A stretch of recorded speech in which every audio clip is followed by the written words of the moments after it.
السلام علیکم محمد عقیل صاحب، عید مبارک. آپ کو بھی امید ہے مبارک آپ ہو. سب خیریت سے ہوں گے. میں نے ایک سوال پوچھنا تھا جو میں نے ویڈیو بھیج دیے ہیں. ان میں بعض لوگ اسی طرح کہتے کہ اگر کوئی شوال کا روزے 6 روزے رکھے تو ساری عمر کی ثواب اس کو ملتی ہے. کیا یہ درست حدیث ہے یا شوال کے 6 روزوں کا ثواب صرف 2 مہینے ملتا ہے؟ اس کا وضاحت اگر کر دے تو مہربانی ہوگی. السلام علیکم. وعلیکم السلام ورحمۃ اللہ وبرکاتہ. بہت اہم سوال ہے. رمضان کا مہینہ گزرا ہے اور اب شوال کا موسم آ گیا ہے. اللہ رب العالمین ہمیں کہنے سے زیادہ عمل کی توفیق عطا فرمائے. آپ دیکھ رہے ہیں نو ٹی وی جدہ اور میں ہوں آپ کا دوست، آپ کا ہوسٹ محمد عاقل، جدہ سے، مملکت سعودی عرب. براہ کرم چینل سے جڑ جائیے اور ویڈیوز اگر آپ چینل کے ریگولر بیسس پر دیکھیں گے تو اس طرح کے شکوک اور شبہات کا ازالہ بہت آسان زبان میں ہم سعودی عرب کے علماء اور مشائخ کے فتاوی جات آپ کی خدمت میں پیش کرتے رہیں گے. سب سے پہلے آپ کو اللہ کے رسول صلی اللہ علیہ وسلم کی جو بشارت ہے وہ آیا جو بھائی جاننا چاہ رہے ہیں کہ وہ کیا صحیح حدیث ہے. صحیح مسلم کے اندر حضرت ابھی ایوب انصاری رضی اللہ تعالی عنہ یہ کہتے ہیں ان رسول اللہ صلی اللہ علیہ وسلم قال من صام رمضانا ثم اتبعه 6 من الشوال كان كصيام الدهر. جس نے رمضان کے روزے رکھے پھر اس کے بعد شوال کے 6 روزے رکھے تو وہ ایسے ہیں جیسے اس نے پورا سال یا پوری زندگی روزے رکھے. پورے زندگی سے کیا مراد ہے؟ پوری زندگی سے مراد یہ ہے کہ آپ نے رمضان کے روزے وہ تو فرض ہیں، پھر اللہ کے رسول فرما رہے ہیں کہ 6 روزے اس کے ساتھ مکمل رکھنے کے بعد وہ 6 روزے رکھتا ہے تو گویا کہ ایک نیکی کا جو اجر ہے وہ اللہ کے رسول صلی اللہ علیہ وسلم نے فرمایا اسے 10 نیکیوں کے برابر ملتا ہے.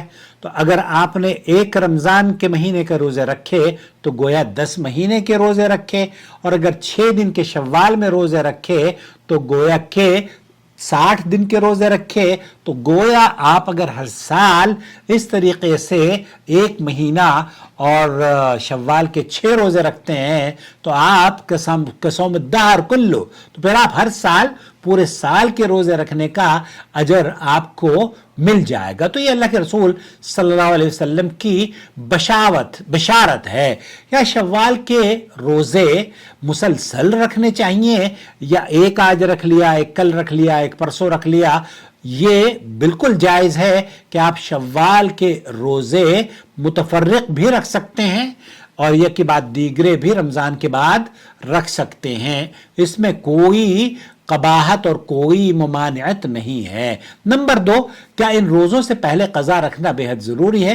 تو بہت سارے اہل علم کا اس سلسلے میں اختلاف یہ ہے. شیخ عثیمین رحمۃ اللہ علیہ فرماتے ہیں کہ شوال کے روزے الگ نفل ہیں، اس لیے قضا کے ساتھ ساتھ یا بعد میں رکھے جا سکتے ہیں اگر نیت خالص ہو. تو رمضان کے روزے آپ رکھیں پھر اس کے بعد آپ نفل روزے رکھیں، کیونکہ رمضان سے اگر آپ نے رمضان پورا کر لیا تب آپ کو وہ اجر کی خوشخبری اللہ کے رسول صلی اللہ علیہ وسلم نے بخشی ہے. تو احتیاط کا تقاضا یہ ہے کہ قضا روزے پہلے رکھے جائیں پھر شوال کے 6 روزے رکھیں تاکہ آپ کو مکمل حدیث کے مطابق اجر مل سکے. نمبر 3 سوال، کیا شوال کے روزے ہر سال رکھنے ضروری ہیں؟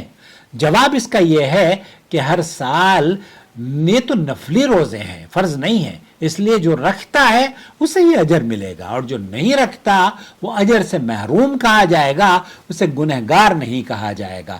فقہی نقطہ یہاں میں آپ کو بتاؤں، جو اپنے آپ کو حنفی کرتے ہیں نا کہ ہم امام ابو حنیفہ کے ماننے والے ہیں.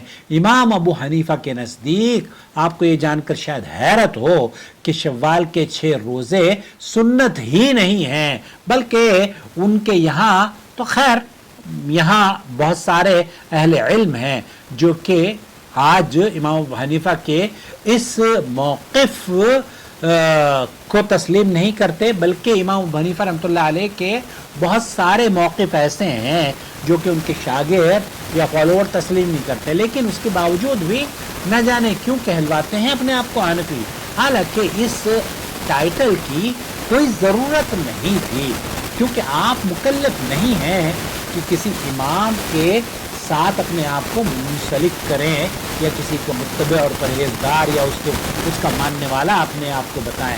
نہ امام شافعی کا، نہ امام مالک، نہ امام احمد بن حنبل، نہ اوزاعی، نہ ہی بخاری، نہ ہی ترمذی، نہ ہی نسائی، نہ ہی ابن باز، نہ ہی عثیمین، نہ ہی شیخ تقی عثمانی، نہ ہی راول دیوبند کے بڑے مولوی اشرف علی تھانوی اور رشید احمد گنگوہی.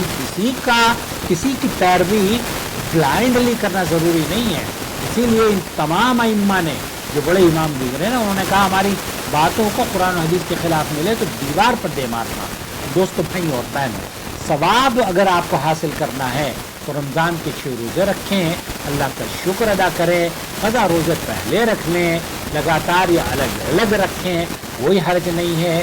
نیت صرف اللہ کے لیے ہو، دکھاوے سے بچیں. اللہ رب العالمین فمن تطوع خیرا فهو خیر اللہ، اور جو کوئی نیکی میں بڑھ چڑھ کر حصہ لیتا ہے تو یہ اس کے لیے بہتر ہے. اللہ رب العالمین سے دعا ہے اللہم اجعلنا من الصائمین القائمین وارزقنا صیام شہر رمضان ستا من شوال كل عام واجعله لنا سببا لمغفرتك ورضاك وادخلنا الجنة بغیر حساب. آمین یا رب العالمین. اگر یہ ویڈیو آپ کو مفید لگی ہو تو پلیز اسے اپنے خطے میں شیئر کریں اور وہ جائیں ہمارے چینل سے اگر آپ مزید اس طرح کی اصلاحی اور علمی ویڈیوز حاصل کرنا چاہیں.